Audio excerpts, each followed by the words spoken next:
Welcome back to news jet update. चलिए देखते हैं झारखंड की 25 फटाफट बड़ी खबरों को। इससे पहले आप झारखंड के किस जिले से न्यूज को देख रहे हैं हमें कमेंट बॉक्स में जरूर बताएं। साथ ही डेली अपडेट रहने के लिए आप हमारे चैनल को सब्सक्राइब कर बेल आइकन को दबाना बिल्कुल ना भूलें। पहली खबर, यूपी में फिर योगी राज, 4 राज्यों में खिला कमल, पंजाब में बनी आपकी सरकार। 5 राज्यों के विधानसभा के चुनाव के नतीजे आ गए हैं। एनडीए ने बेहतरीन प्रदर्शन करते हुए 5 में से 4 राज्यों में सबसे बड़ी पार्टी बनकर उभरी है। बता दें कि एनडीए देश के 3 राज्यों में बहुमत पर है, वहीं गोवा में सबसे बड़ी पार्टी बनकर उभरी है। वहीं पंजाब में आम आदमी पार्टी ने शानदार प्रदर्शन करते हुए प्रचंड बहुमत हासिल की।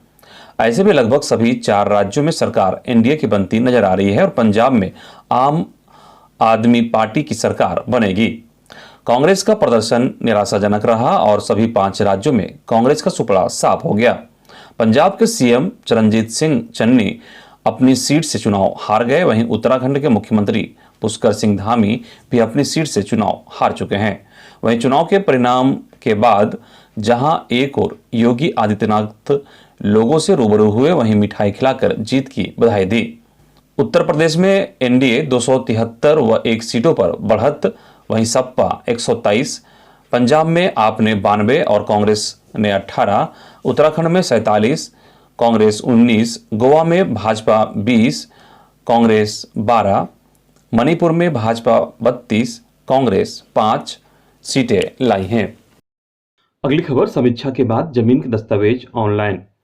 राज्य में जमीन का दस्तावेज ऑनलाइन करने के लिए सरकार दूसरे राज्यों का अध्ययन कर रही है। पूरी समीक्षा के बाद सरकार इस संबंध में 6 महीने में फैसला लेगी। ऑनलाइन डीड के मामले पर संसदीय कार्य मंत्री आलमगीर आलम ने गुरुवार को विधानसभा में यह जानकारी दी। इस मसले को लेकर भाजपा विधायक वीरेंद्र नारायण ने ध्यानाकर्षण के माध्यम से सवाल उठाया था। इससे पहले सरकार की ओर से प्रभारी मंत्री हफीजुल हसन ने कहा कि किसी के जमीन से संबंधित दस्तावेज देखना और उसकी कॉपी निःशुल्क निकाली जा सकती थी, इससे राजस्व की क्षति हो रही थी।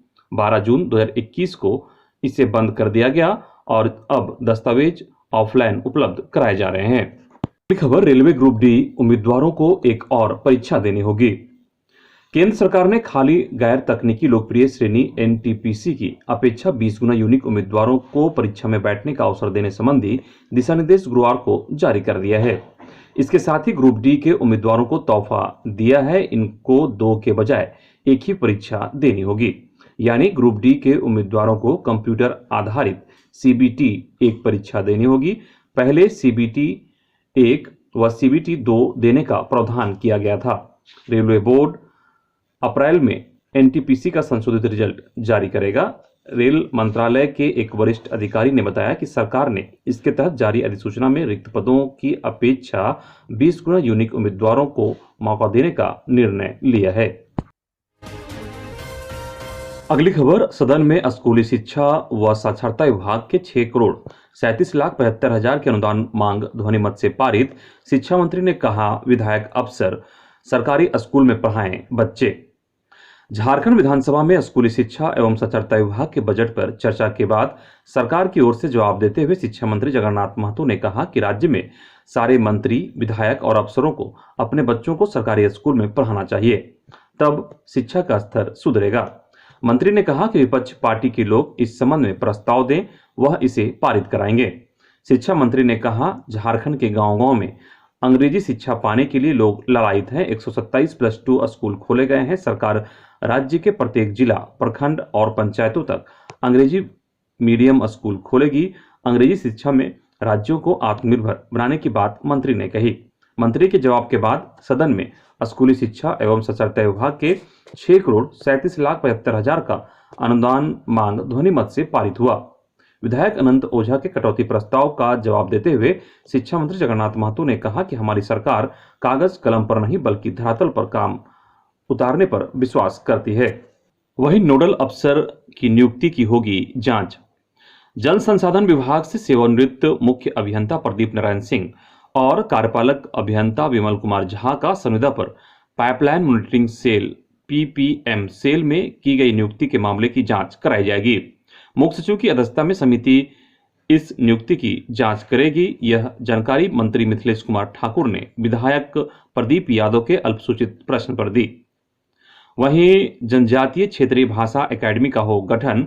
बंधु तिर्की ने कहा कि भाषा संरक्षण के लिए जनजातीय क्षेत्रीय भाषा एकेडमी का गठन हो।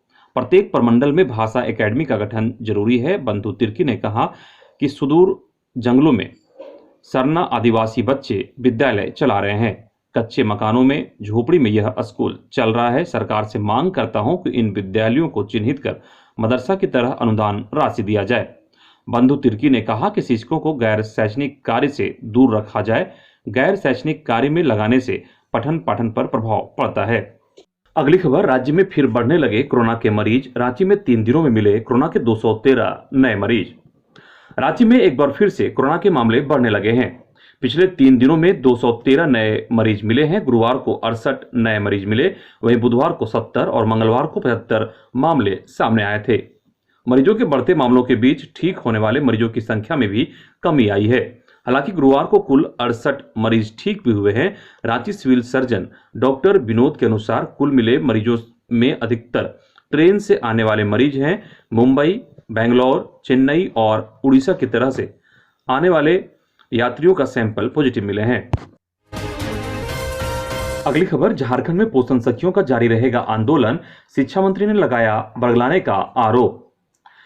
विधानसभा सत्र के बीच आंगनबाड़ी में कार्यरत पोषण सखी और सेविकाओं ने हड़ताल की घोषणा की है। शिक्षा मंत्री के आश्वासन से असंतुष्ट पोषण सखी और सेविकाओं ने अनिश्चितकालीन हड़ताल और प्रदर्शन करने का ऐलान करते हुए शिक्षा मंत्री पर बरगलाने का आरोप लगाया है।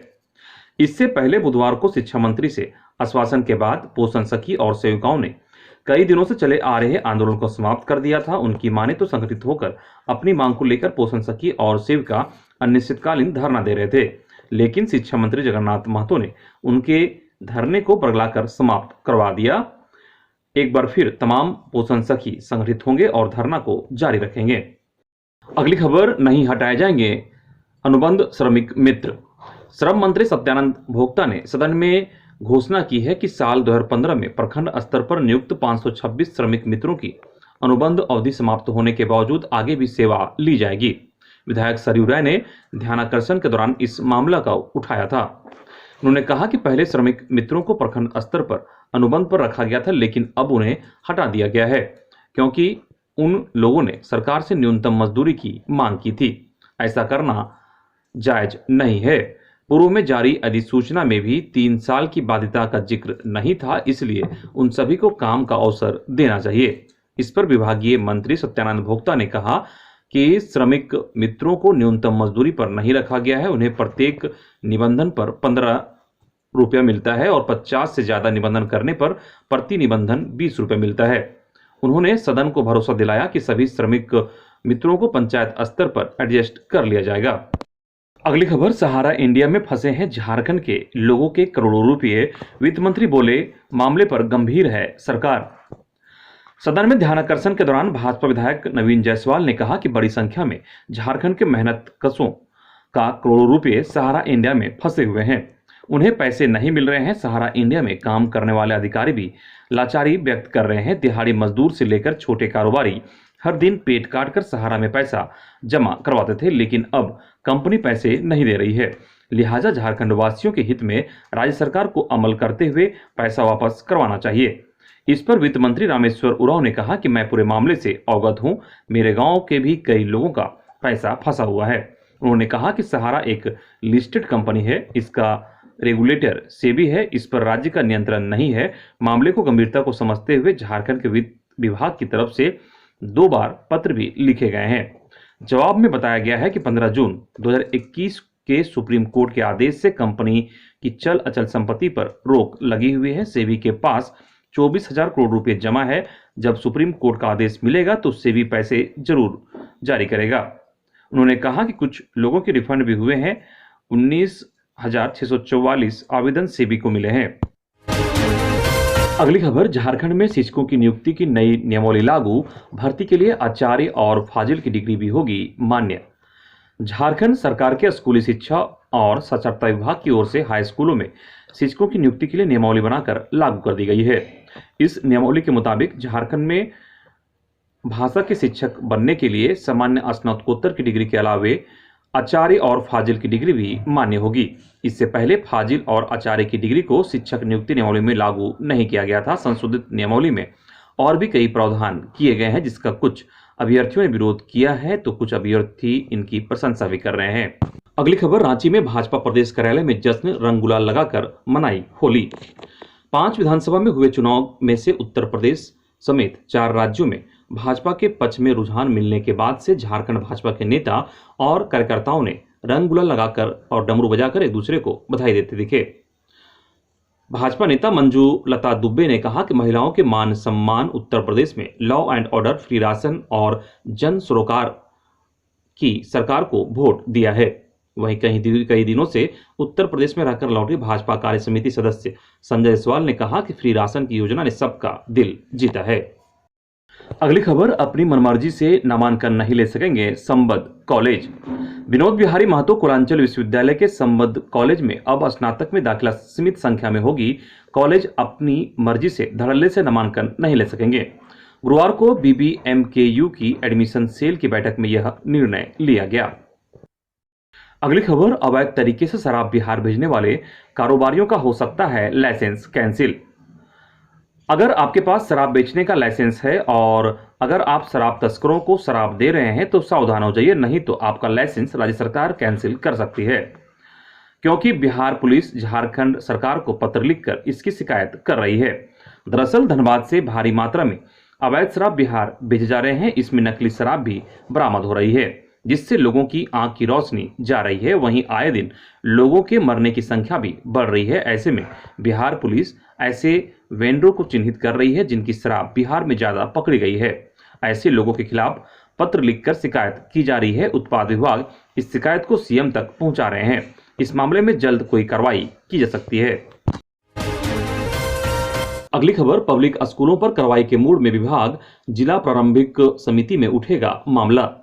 सरकार के आदेश की अवमानना करने वाले स्कूलों के खिलाफ अब शिक्षा विभाग ने कार्रवाई शुरू कर दी है। फीस से संबंधित शिकायतों का मामला धनबाद जिला प्रारंभिक शिक्षा समिति की बैठक में रखा जाएगा। केवल यही नहीं, जिला प्रारंभिक शिक्षा समिति की बैठक में ऐसे स्कूलों के खिलाफ कार्रवाई की बात रखी जाएगी। स्कूलों से 100 कॉज का जवाब मिलने पर समिति की बैठक में उक्त स्कूल का NOC स्थगित करने के संबंध में राज्य सरकार और संबद्धता प्राप्त संबंधित बोर्ड की अनुशंसा की जाएगी। कई स्कूल मासिक शुल्क के अलावा वार्षिक शुल्क के साथ साथ अन्य मदों में भी शुल्क ले रहे हैं, जिसकी शिकायत लगातार अभिभावक जिला शिक्षा अधीक्षक कार्यालय में कर रहे हैं। अभिभावकों का कहना है कि स्कूल सरकार के आदेश को सिरे से खारिज करते हुए बच्चों पर शुल्क देने का दबाव बना रहे हैं।